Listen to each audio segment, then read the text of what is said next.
She was just the girl in the shadows, tightening bolts on metal frames, forgotten by the same men she kept sharp. A civilian, no rank, no recognition. The SEALs brushed past her like she didn't exist until Chief Calder Brannick stopped. Mid-stride, he watched her hands, precise and instinctive, making minute adjustments like she could feel the wind shift before it did. Something in her movement said more than any resume ever could. Then he did the unthinkable, extended his rifle wordlessly. Conversations died. Time paused. One breath. One round. One echoing impact that silenced the range. What followed wasn't shock. It was something rarer, respect, and with it came the question rippling through every corner of the base. Who in the hell was Darlene Pittman? Wherever you're watching from, we're glad you're here. If this story stirs something in your heart, go ahead and subscribe. We share powerful, true stories about the kind of people the world often overlooks but should never forget. The desert range simmered under a low sun, its golden heat already rising off the sand like a quiet warning. Darlene Pittman moved with quiet confidence, adjusting target stands, with the kind of grace that came from repetition and muscle memory. The sky was clear now, but she could feel the shift coming. The kind of midday distortion that could throw off even the steadiest of hands. She scribbled in her weather-worn logbook, humidity levels, pressure shifts, wind speed, her handwriting steady, efficient, lived in. After 5 years out here, most days blurred into routine. But today had a current running through it. Something different. Something waiting. 2 matte gray transport trucks rumbled onto the range, trailing plumes of dust that curled behind their wheels. The SEALs had arrived. Chief Calder Brannick hit the ground first, boots sinking into the warm sand, his gaze already sweeping across the horizon. No words wasted, no emotion shown. This was their final qualification day, and his team looked like they'd already been through a war. "Range is primed," Darlene called out as she approached, clipboard in hand. Winds gone north-northwest, dancing between 7 and 12. Might punch harder afternoon. Brannick gave her a glance that lasted barely half a second. "Noted," he said, voice low, curt. "Thanks for the prep." "Miss Pittman," she added. Out of habit more than anything else. He gave a grunt of acknowledgement before turning to face his team. "This is it. Final round. You've got 12,200 yards, and weather creeping up your back. Hit clean. War won't wait for better skies." Darlene stepped back to her post. Like always. Out of the frame. Out of their minds. Just the way they liked it. She observed from the shadows, not with idle curiosity, but with intent. Her eyes tracked movement, noting every twitch, every overcorrection. Patterns revealed themselves if you knew where to look. Lieutenant Merrick Garland, second in command, caught her glance and leaned into a fellow SEAL, grinning like a teenager. "Look at that. The civvy's running diagnostics like she's sniper command," he said loud enough for her to catch. "What's next? A controller in her hand?" Snickers broke out. She didn't flinch. She'd heard worse. She stayed locked in, silent and swift, moving like part of the desert itself. When she brought gear over, she became the tech. Never Darlene, never a name. Then the drill began. The opening stages were clean, expected, really. But once they passed the 800-yard mark, the fatigue started whispering. Darlene caught it all, delayed trigger pulls, tight shoulders, missed breaths. Every error went into her book, cold, clean, unflinching. At last came the monster, the 12,200-yard target. Heat shimmer twisted the air. The wind grew teeth. Petty Officer Riordan missed his third shot and slammed, his spotting scope into the dirt. "No one can land it in this wind," he growled. Brannick stepped forward, calm but razor-edged. "Enemies don't check the weather before they fire, Riordan." Then came Garland, confident, cocky. His movements looked textbook, but his results didn't. 3 shots, all wide. Jaw clenched, he turned and spotted Darlene still scribbling in her notebook. "You enjoying the show, ma'am?" He snapped. Her tone didn't waver. "Just logging data, sir." "Data!" he barked, marching toward her. "You some kind of expert now?" He yanked the notebook from her grip before she could close it. Inside the leather-bound notebook were rows of clean, calculated notations, trajectory compensation formulas, barometric pressure adjustments, wind shear breakdowns, and ballistic curvature estimates. "Look at this," Merrick Garland scoffed, holding the pages up like they were some kind of joke. "Einstein here's running a science fair while we're trying to shoot straight." He held the notebook high, letting the team get a look. "Wonder if she even knows which end of the rifle does the talking." Laughter rolled through the group. Everyone, that is, except Chief Calder Brannick. The old SEAL didn't laugh. He just watched Darlene Pittman, something unreadable flickering behind his eyes. But Garland wasn't finished.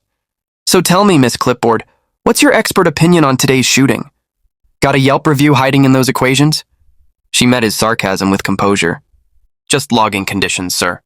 Conditions, Garland echoed, exaggerating the word. Like what, cloud patterns and unicorn sightings? Her tone stayed even. Wind fluctuation between firing sequences. Optical distortion from the heat rising off the sand. And your fourth steel target is pitched left just under 1 degree. A few SEALs gave each other uncertain looks. It was too technical, too precise. Coming from someone they'd never cared to notice. Appreciate the science class, Professor Pittman, Garland replied with mock politeness. Real enlightening. She gave a single nod and returned to her corner. She knew how it worked. Keep quiet, keep moving, keep your head down. But as the sun rose and visibility dropped, frustration bloomed. Even the team's top shooters were off. Brannick barked out corrections, his voice clipped, his patience wearing. During a break, Darlene made her way downrange. She moved like she'd done it 100 times because she had. Every motion efficient. She adjusted a leaning post, checked the stabilizers, reset wind flags. Not a word. Not a wasted second. Chief Brannick approached silently, his boots crunching softly on the gravel. You've handled this before. Her reply came steady. Part of the job, Chief. His eyes narrowed slightly. That's not what I said. His voice was calm, testing. You move like someone who's done more than just tighten bolts. For a moment, her face betrayed something. Then it was gone. I care about getting it right, she said quietly. He didn't nod. Didn't blink. Caring's nice. Hitting the mark is better. The team filtered back in. Brannick lay prone, fine-tuning his adjustments. Darlene returned to her perch at the edge, clipboard in hand but eyes locked on his firing position. 2 shots missed. On the third, he adjusted his windage, held his breath, and fired. The round struck, not dead center, but enough. Light clapping came from behind. That's it, Garland called out, giving Brannick a slap on the shoulder. Chief still knows how to pull a trigger. But Brannick didn't share the grin. He stayed focused on the target. Then he turned slightly and caught her looking. She quickly looked down, pretending to scribble something. More attempts followed. More rounds drifted off course. The energy on the line shifted from confidence to uncertainty. Brannick approached again. You saw something. Not a question. She paused. Sir? After I fired. You reacted. Darlene took a breath. I wasn't criticizing. Just observing. Then say it. His voice wasn't forceful, but it allowed no wiggle room. She glanced over her shoulder. No one was near. Your 0 was clean for the wind as it stood. But it's moving again. Cross pressure from the east. It's going to pull everything off center. His brow lifted. That's precise. Not a guess. Chief, I've watched this stretch of land breathe for 5 years. She pointed subtly to the quivering haze on the horizon. The mirage is sliding east. Your flags won't catch it until it's already too late. Brannick didn't speak. Instead, he unslung his rifle and held it out to her. Prove it. Silence blanketed the range. Every head turned. Even the commander, standing off to the side, looked ready to intervene. But Brannick raised a hand without looking. With respect, sir, he said calmly. I want to see what she knows. The commander hesitated, then nodded once. Darlene stared at the weapon like it had materialized out of a dream and a nightmare. 5 years of silence. 5 years of being invisible. And now a challenge held out in the open, in full view. You don't have to do this, she said softly.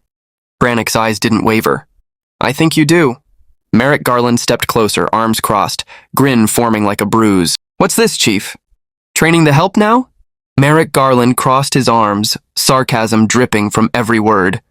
Chief Calder Brannick didn't flinch. His gaze stayed locked on Darlene Pittman, unreadable. The usual banter fell quiet. One by one, the team turned. Their expressions shifted from amusement to something closer to caution. The woman they rarely noticed was now front and center, and no one was laughing. Miss Pittman, the commander called, voice slicing across the sand. You don't have to do this. With respect, sir, Brannick said before she could reply. She does. His voice held something layered, not just command, but recognition. It made Darlene glance up, something flickering behind her eyes. She reached out and accepted the rifle. The change in her posture was almost imperceptible. A gentle shift of her shoulders, feet sliding into position like the ground had been waiting for her, hands moving across the weapon like it was an extension of memory, not skill. No words, no excuses. She looked downrange and calculated. Wind, gravity, heat distortion, elevation. Even the soft pull of the planet beneath her was measured and accounted for. Inhale. Half exhale. Trigger. The shot rang out across the range. 3 silent seconds passed. Then ping. Steel on steel. Direct hit. The silence that followed wasn't stunned. It was reverent. Darlene handed the rifle back, face neutral. Beginner's luck, Garland muttered. Brannick calmly chambered another round and handed the weapon back to her. She took it. Fired again. Ping. Then again. Ping. Perfect. Commander Brannick stepped forward, his face tense. Who are you? Her response came steady. Just a range tech, sir. No technician shoots like that, he replied, tone firmer now. That's not training. That's pedigree. Brannick wasn't watching the targets. He was watching her fingers. You've got marksman's hands. I've seen them before. They don't shake. They don't guess.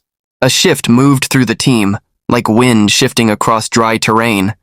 Gone were the smirks. In their place, silence, heavy with realization.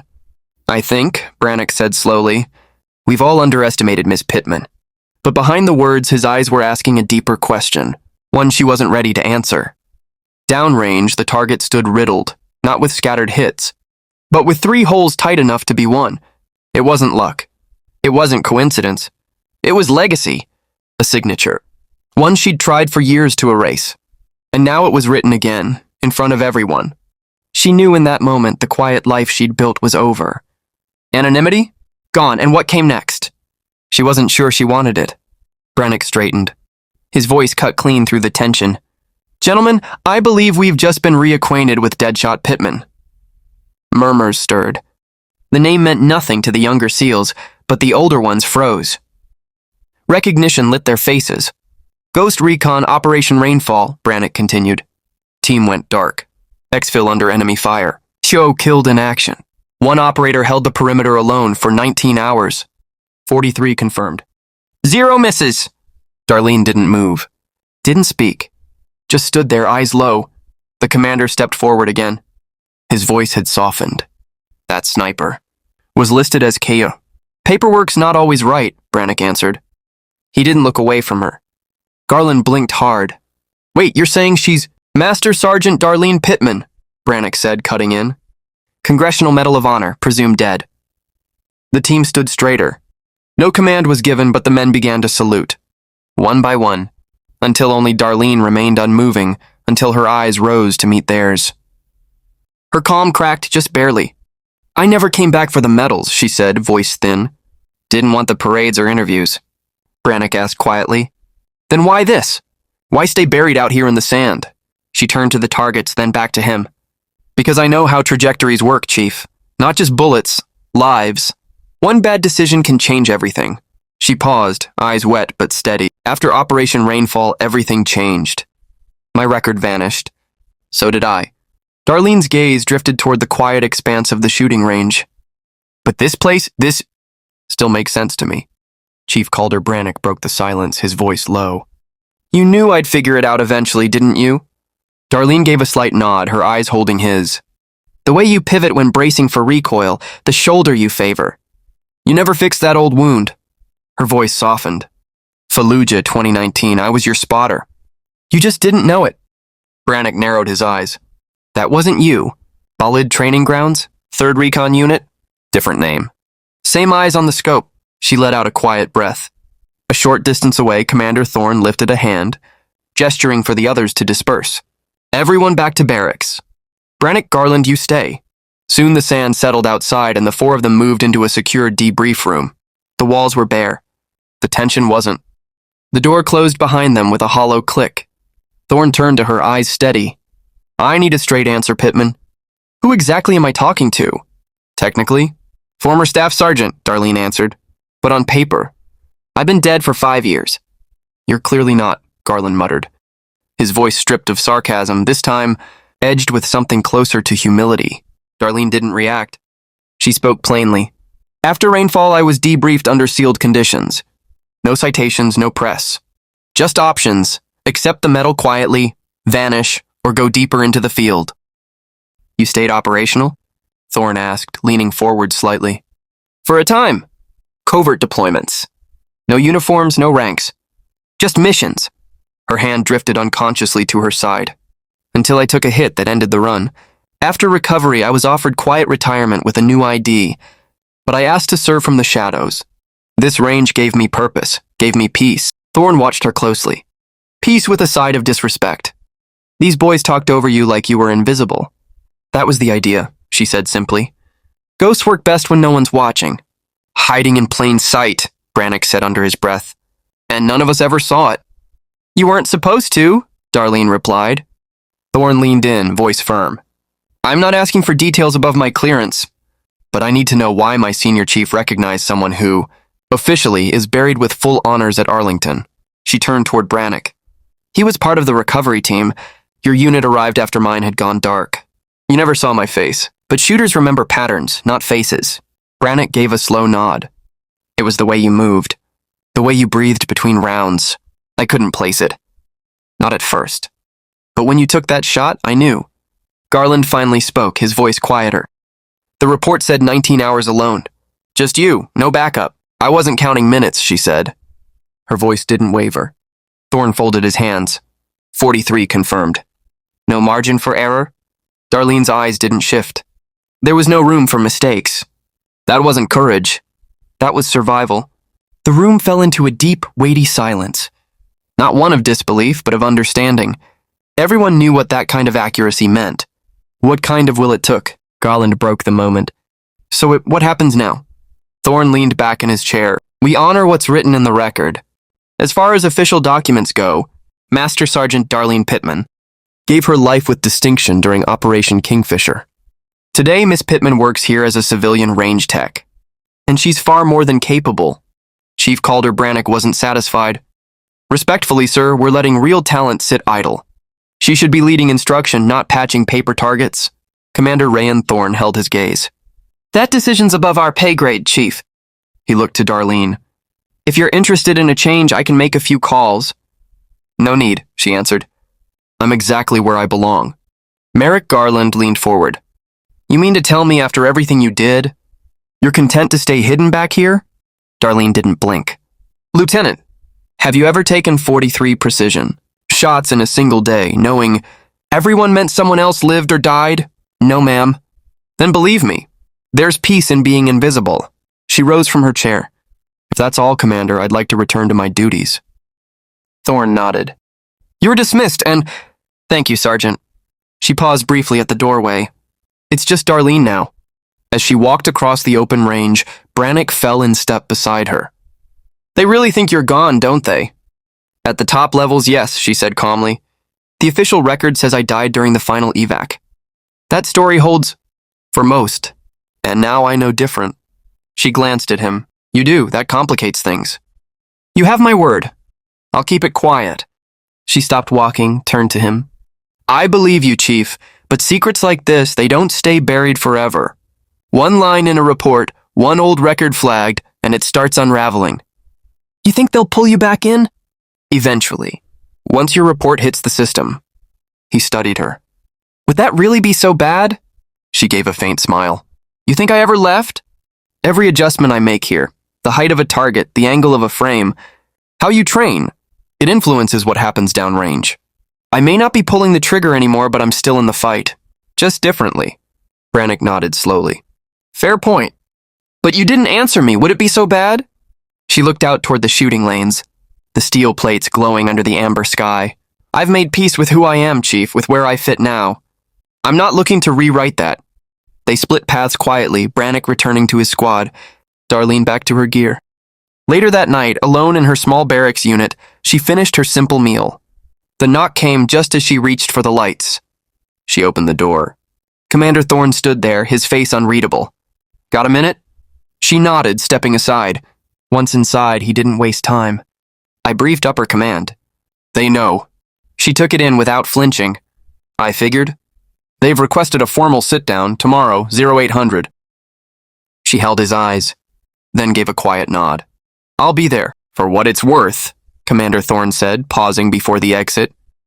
I told them you're someone this unit can't afford to lose. Appreciate that, sir. Once alone, Darlene Pittman walked quietly to the corner of her quarters. Behind the plain rack of civilian clothes, she reached for a slim metal case hidden on a high shelf. She unlocked it slowly. Inside was a worn photograph. 6 soldiers in dusty fatigues, arms draped around one another. Dirt-smudged smiles, eyes alive with something fierce and unspoken.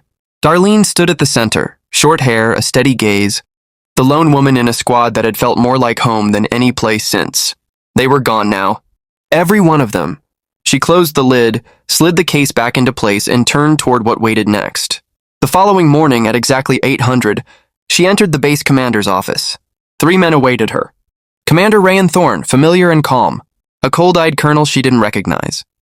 And a third man, slick suit, polished shoes, the kind of face better suited for Capitol Hill than a military outpost.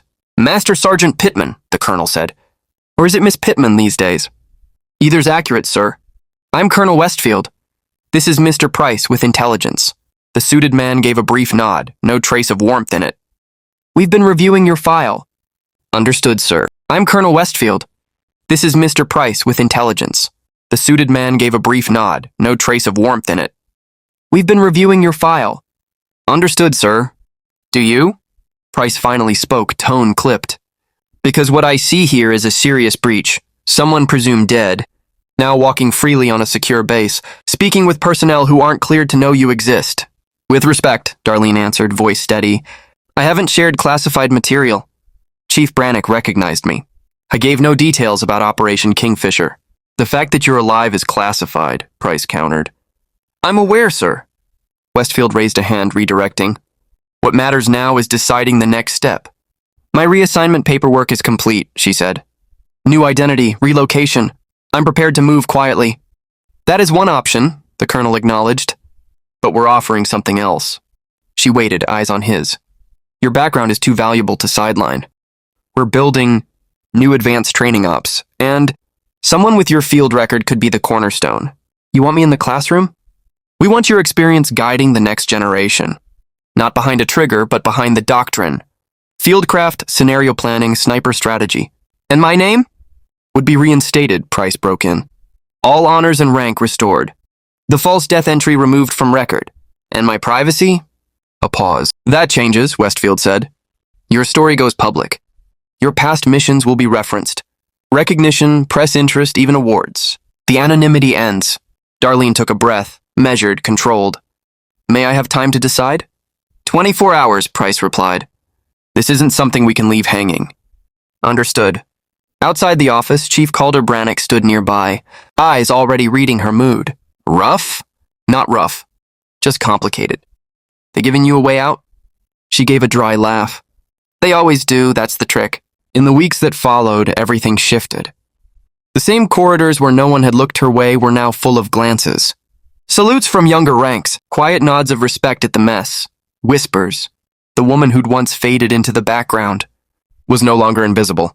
Exactly 1 month after the range incident, Commander Thorne summoned her again. Chief Calder Brannick didn't ask how she'd been.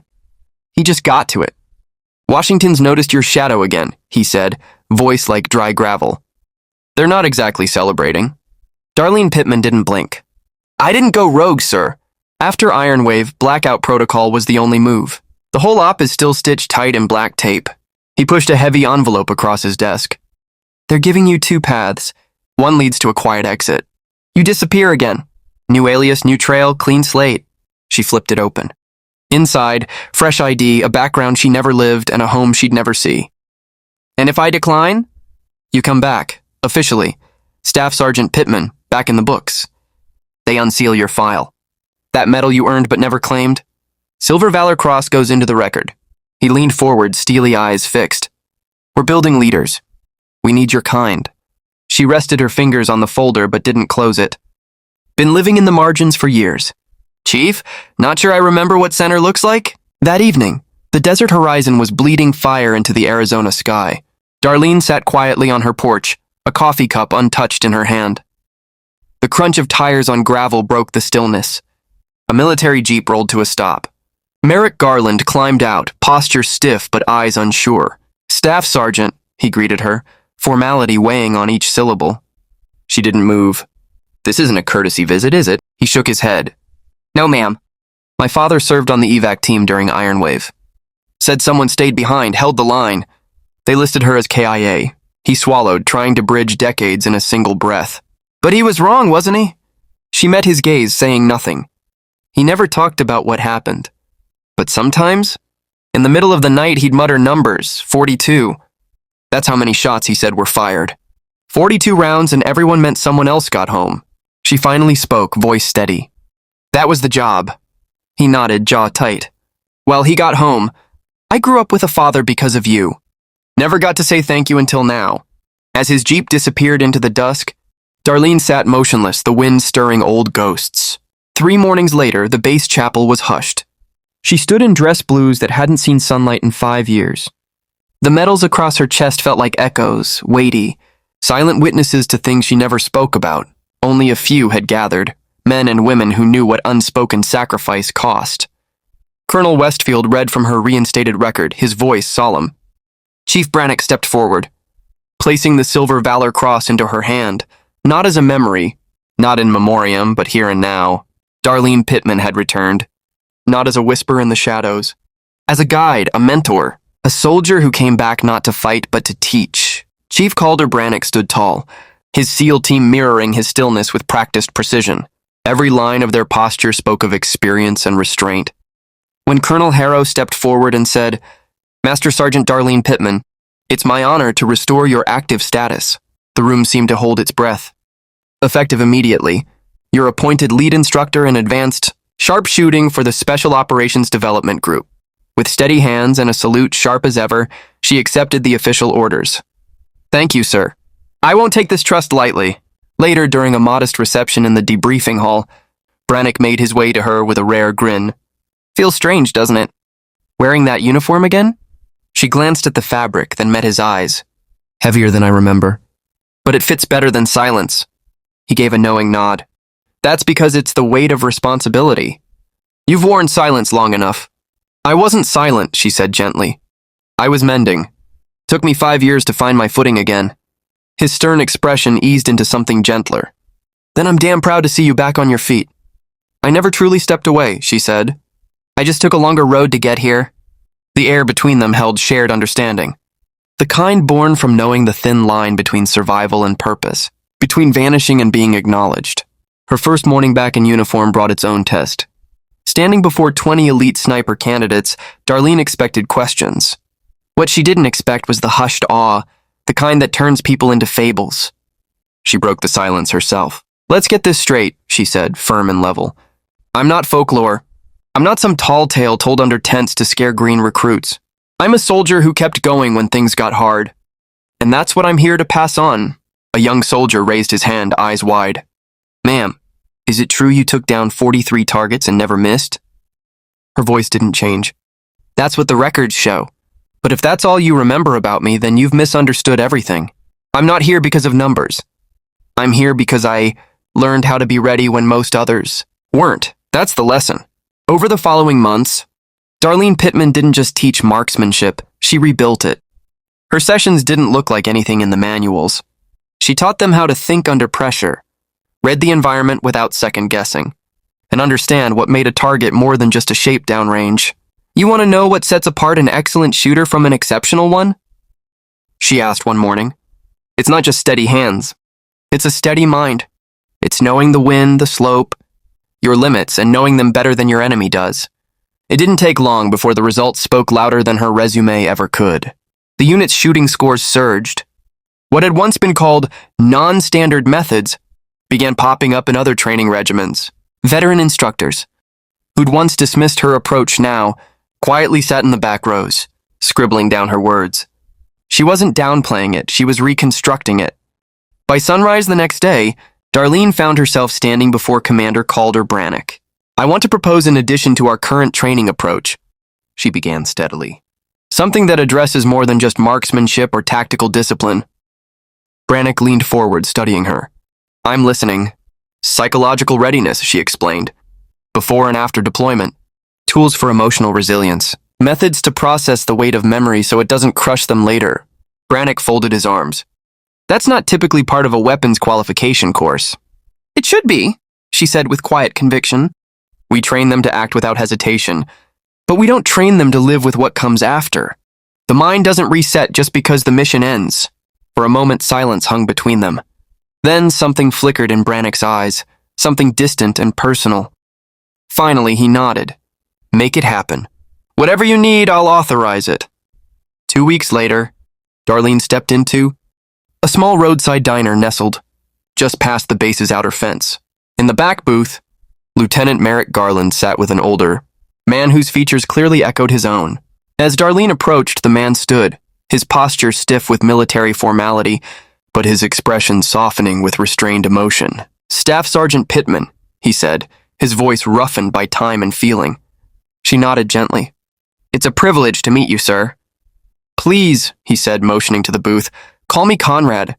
I've hoped for this moment for years. Over a quiet dinner, they talked, not of classified operations or sealed missions, but of everything around the edges. The lead-up, the aftermath, the damage invisible to the outside world, and the slow, fragile work of stitching it back together. I tried to find you, Conrad admitted, gripping his water glass with both hands. After the report said you'd been killed in action. I never believed it. I get it, she replied softly. That's what the documents said. That's what I let them believe. But you pulled through. Not completely, she said, but enough to stand here. He nodded without flinching. That's how it goes, isn't it? We never come back the way we left. Something always stays behind, and sometimes we pick up pieces we didn't want. When the plates were cleared, Conrad reached into his coat and drew out a small, time-worn box. He placed it gently on the table and slid it to her. This isn't from command, he said quietly. No formal medal, just something from the rest of us who made it home that night. Inside was a simple silver compass, dulled slightly by age. On its back, engraved in delicate cursive, were the words, When we were lost, you found the path. Chief Calder Brannick stepped up beside her, now formally part of the instructional team. They're sharp, he remarked as he surveyed the group. Your touch shows. They've earned their stripes, Darlene Pittman responded calmly. All I did was show them the way. Spoken like a true spotter, Brannick said with a subtle nod. She allowed a brief smile. Exactly that. As the last round of qualifications began, Darlene felt a quiet shift inside her, a settling, like something long held finally exhaled. Years of deliberate quiet, of stepping out of the spotlight, had all led to this moment.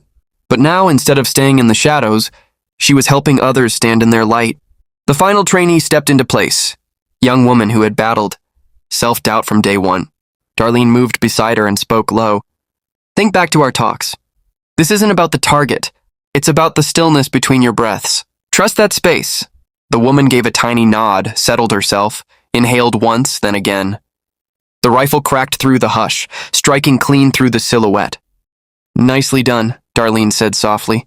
I had the best guide, the young woman whispered back, pride in her voice. Later, as the sun dropped behind the rocky horizon and the desert, floor glowed in warm tones.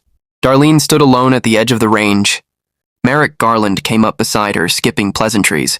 They were long past those. That's another course in the books, he said. They made it, she replied with quiet satisfaction. He paused, then continued. My father wanted me to pass something on. He's been in touch with others from that day. They're putting together a scholarship for vets, and they're naming it after you. The words caught her off guard. That's more than I deserve, she said, her voice barely above a whisper. They think otherwise. It's their way of honoring what you gave. You saved 43 lives. Now those lives will give back. Darlene didn't reply right away. She was thinking about how one choice, one act, could ripple across time and touch people she'd never know. Tell him thank you, she said at last. Tell him it matters. As the night settled in and stars quietly filled the sky, she remained at the edge of the field, her fingers wrapped around the silver compass she always carried. She had spent years folding herself inward, trying to disappear from her own narrative. But now she understood. Some lights were never meant to be hidden. Tomorrow a new group would arrive. She would teach them how wind shapes a shot, how breath steadies the hand, how discipline is born from pressure. But she would also teach them how to carry their scars, without letting them define who they are. because the most difficult shot wasn't always the one across the range. Sometimes it was the one aimed at your own heart.